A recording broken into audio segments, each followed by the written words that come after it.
Brought to you by Penguin.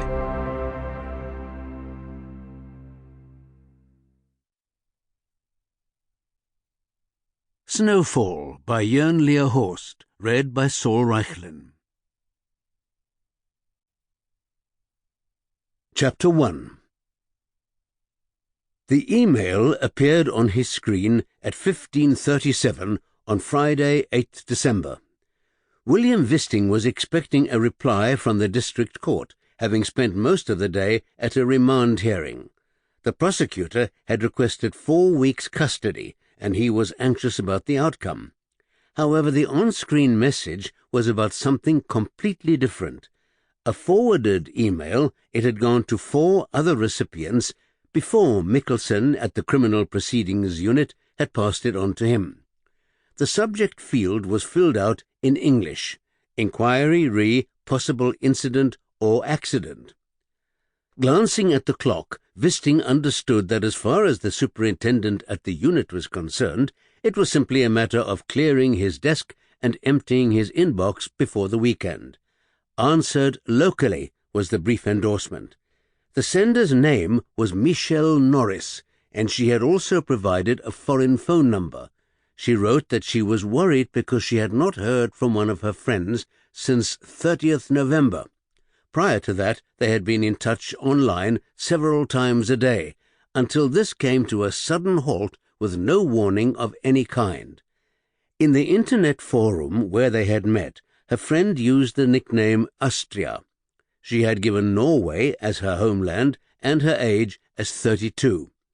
Through her own investigations, Michelle had discovered the woman was probably from Stavern, and she was keen to make contact with the local police because she feared something had happened to her friend.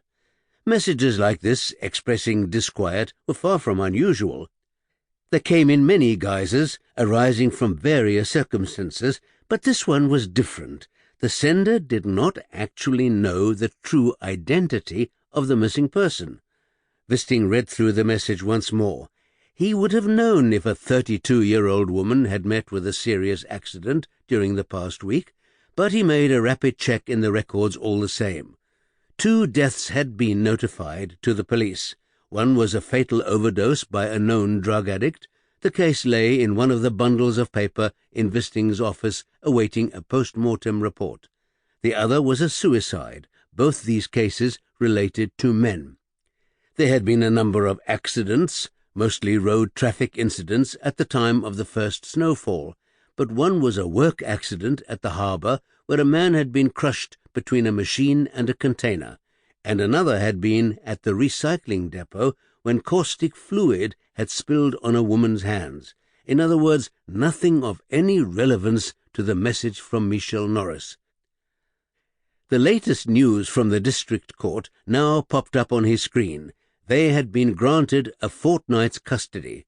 The court had upheld the defense counsel's claim that investigation would necessarily be limited over the Christmas and New Year period, and it would be disproportionate to keep the accused in prison during the holidays. A remand cell was already reserved for him in Ringerike prison. Wisting dashed off a transport order before returning to Michelle Norris's email.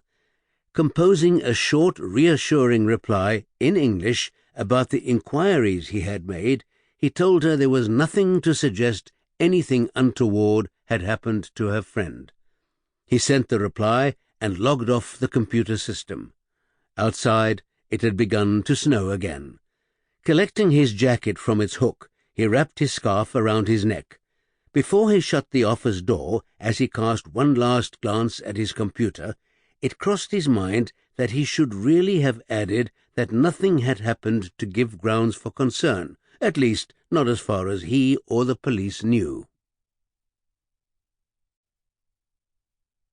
Chapter 2. The snowplough lumbered along the road, clattering and scraping through the piles of snow, tossing aside a curtain of white. Aunt Scarrett had a hard job with the steering and gears. The road through Askeskogen was narrow, and the old banks of snow were now blanketed in a fresh layer. In some places, the high piles of... Sample complete. Ready to continue?